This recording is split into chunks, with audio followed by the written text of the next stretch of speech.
I-V-M. Hey, so what do you think Jishnu, Dinkar and I have in common? Well, it's all that we are solid underachievers. But if you like the opposite, which is that of a superachiever, then you should definitely check out the Vishal Gondal Show, where Vishal, the host who I just named, and is also in the title of the show, The Vishal Gondal Show, interviews superachievers like Ronnie Screwwala, a great superachiever, Amish Tripathi, another great superachiever. So, if you're an achiever and would like to become a superachiever, then you should probably check out The Vishal Gondal Show.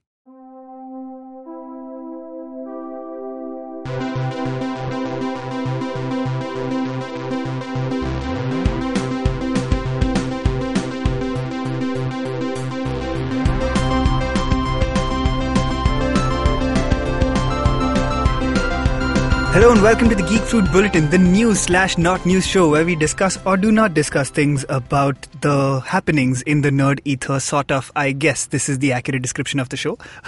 I have with me Tejas and Jishnu. What's up?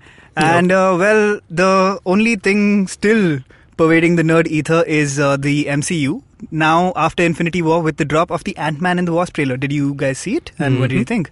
It's a trailer. It is a trailer. It like well spotted. The incisive insights of Jishnu Guha only on Geek Fruit Bulletin.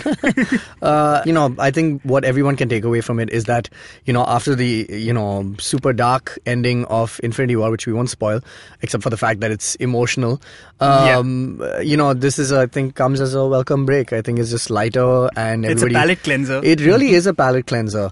And definitely, like, it seems so like fluffy and light, like inconsequential almost. I think also because it seems that it's not happening while the same events I think it's going to be set before that, or that's maybe leading up to it. Well, first of all, no one expected the trailer to drop so soon right after Infinity War. Man, and secondly, as soon as it dropped, everyone was like, where are the clues? And there's no clues as far as I can tell. And as far as them raking in the big bucks is concerned, so as we know that, this movie has Infinity War made more money in its opening weekend than any movie in history, so that's that. And then on May 8th, Black Panther's home release is going to be coming out, so everybody's going to be getting that. So then a month later, Ant-Man comes out, so it's like, well, I think there's just no stopping them. Yeah, it's also just like, I think they're just, getting in on the whole thing that, Marvel is just, everybody wants Marvel, and they want to just quench that thirst, I think. Everybody wants to see more, Marvel-esque kind of stuff, and Ant-Man is like just a great... They're giving it to us, I suppose. Yeah, I think, even the first Ant-Man was so chill, man. Yep, like, it was just a great, fun movie. Yeah. I think that's perfect. They've planned it like... And did the first one come out right after Civil War, I want to say? Yeah. No. Not after Civil War. Not after Civil War. After maybe Avengers 2 because or he's something, in maybe, Civil War, of course. Correct. So it would have maybe come after out Avengers just before. 2, something or like I that. think it may have come out Because I after remember Avengers even 2. that was like after a particularly intense one. Yeah. It was just a I think it was after Ultron. Yeah, I think that may be I'm accurate. just really glad that Michael Pena is back. That is my main investment in this movie. Yeah. So good to see you, buddy. I just want to know. I mean, like, again, these movies are really harmless, the Ant-Man movies. But like, I'd also like for them to kind ants. of, but I'd like for them to kind of reach some level of like depth also. And I feel like we will. Like my money's on. We're not going to spoil anything about Infinity War, but my money's on something to do with the ending, sort of tying up. I think that'll lead to it. Leading Our current theory is that there will be something tying it up in the post-credit scene. Yeah, sure. Right? I mean, it could be any because number I of think things, they have enough of story to they want to get into the whole quantum field and everything. what would be great? What I would actually really like. This is really hard to get into without spoiling anything about Infinity War, but it's that the last time we saw the Ant-Man movie, the first one, Falcon was in it. And that was a great, solid cameo. Nice tying in. Loved it. It felt like the definition of a cameo. Like he was just there, and then he was gone. And that would be great. And it would be Falcon, great to see. It would be great to see one more like that. Another one like that. Maybe some of the people that we didn't see in Infinity War, because it wasn't literally the whole universe. It was a lot of people. Wasn't in Infinity War. Yeah. Maybe he pops up. Maybe he does, and then because that would answer why they're not in Infinity War. Maybe, or in fact, they something. put out a to teaser, that. right? Like Marvel just put out this thing about all the actors are just saying, "Hey, where were Ant-Man and the Wasp?" Really? That was a teaser for the didn't trailer, see which that. came out the next day. So we've seen the trailer. So that teaser referring to it wasn't anything other than just more hype for the trailer. It was Fair enough. I know. I too was hoping for something a little more satisfying, but it was just. It's cool, man. It's got Lawrence Fishburne in it, who I friggin' love. Yep. So I mean, So it should be fun. Morpheus We're in looking anything, forward dude. to some. Who is Goliath? Yeah, That's cool. that's great. Yeah, it's That's awesome. neat. I just hope they find some depth, in this film, which I'm sure they will. Between yeah. Michelle Pfeiffer and more Quantum Realm, I Yeah. feel like They just might, yeah. Yeah, Kevin Feige did say that. What did he said that somebody was asking him out of all the actors, most starstruck. who's been the one that's been most starstruck by, and he was just like, dude, I don't know what it is, but when Michelle Pfeiffer entered the set, I know what it everyone is. just stopped. Sir, can I guess, teacher? Super gorgeous. That's Yeah, what, exactly. Yes, they're roughly the same age. So when he was about like 15, She was Catwoman. there you go. that was it. Oh, mystery solved. Yeah. That's an easy one. Yeah. Yeah. I bet he was just. And like, that was the day he he's removed like- his cap and he was just like, Michelle. Yeah. Madame. What's next in the news? Not news. Yeah. In the not news and maybe not even like nerd. Is this gossip again? Not Yeah. sci-fi culture, but nerd culture in general. I feel like Arrested Development. You guys fans? The Star Wars thingy. So there's a season 5 coming out. Yeah, no, so- the thing from the MCU. Oh, right. There's a season 5 coming out, and what Mitch Hurwitz is also doing is putting out a re-edit of season 4. What? He's recut the entirety of season 4. So that's Why? coming out like now. For what reason? I've not seen season 4. Oh, you so haven't seen season 4? I've only seen seasons So season 1 and 2. 4 had a very odd narrative structure. Yeah. Each episode was basically told from the point of view of one character. Yeah. And they'd keep going over the story again and again.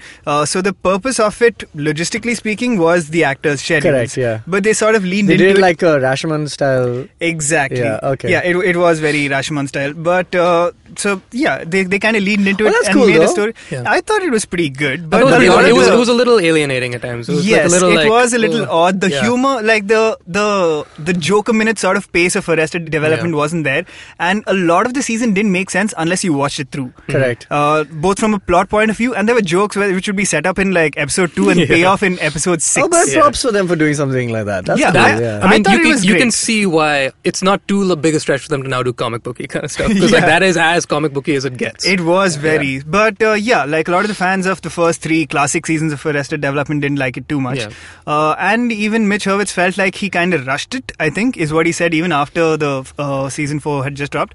So now he's putting out a re-edit, and season 5 is done and in the can, and Oh, will come nice. out like a little later this year.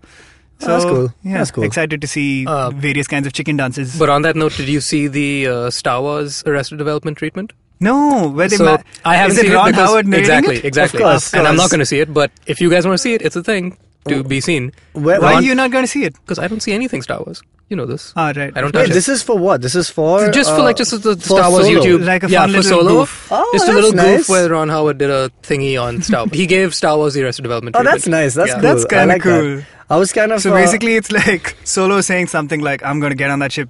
But he didn't. and I was watching this nice clip of Donald Glover, showing it's like a tour of the Millennium Falcon. Millennium Falcon. That's so cool. I saw man. that thumbnail. Like I saw a it. fresh-faced one. I really enjoyed it because I thought it was like a nice. It was not to do with the movie. It was just like nice to see the Millennium Falcon in its like heyday and like Yeah. it's clean, and it was nice. It was like a tour. This movie is basically the origin story of the Millennium Falcon. Yeah, as far as As we're we're concerned. concerned, Yeah.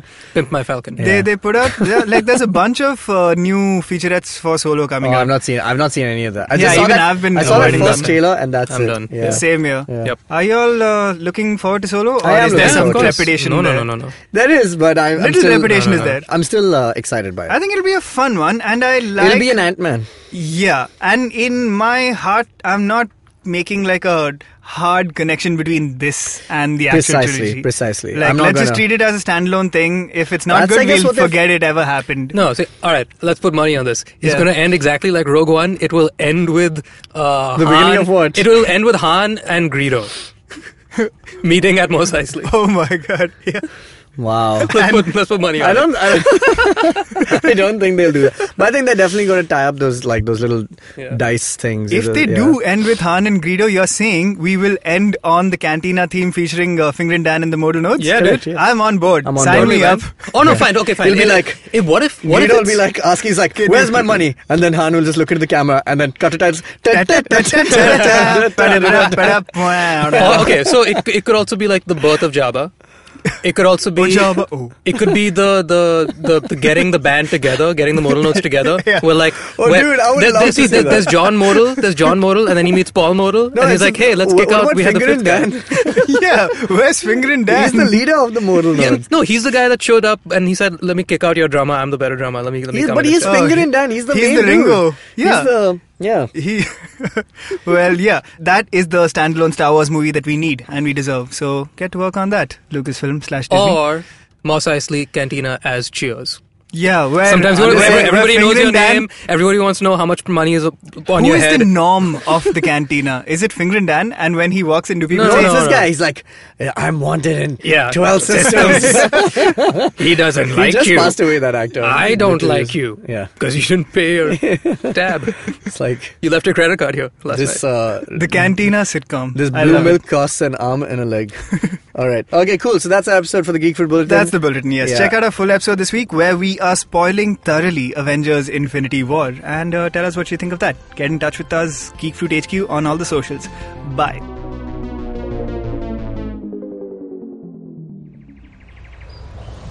He bends down to test the warm water for his bath. He comes here to quench his thirst for a hot shower and some podcasts. You can witness how he enjoys having other people talk about cool stuff in his bathroom.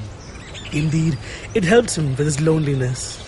You can find more of his pieces on ivmpodcast.com, your one-stop destination where you can check out the coolest Indian podcasts. Happy listening.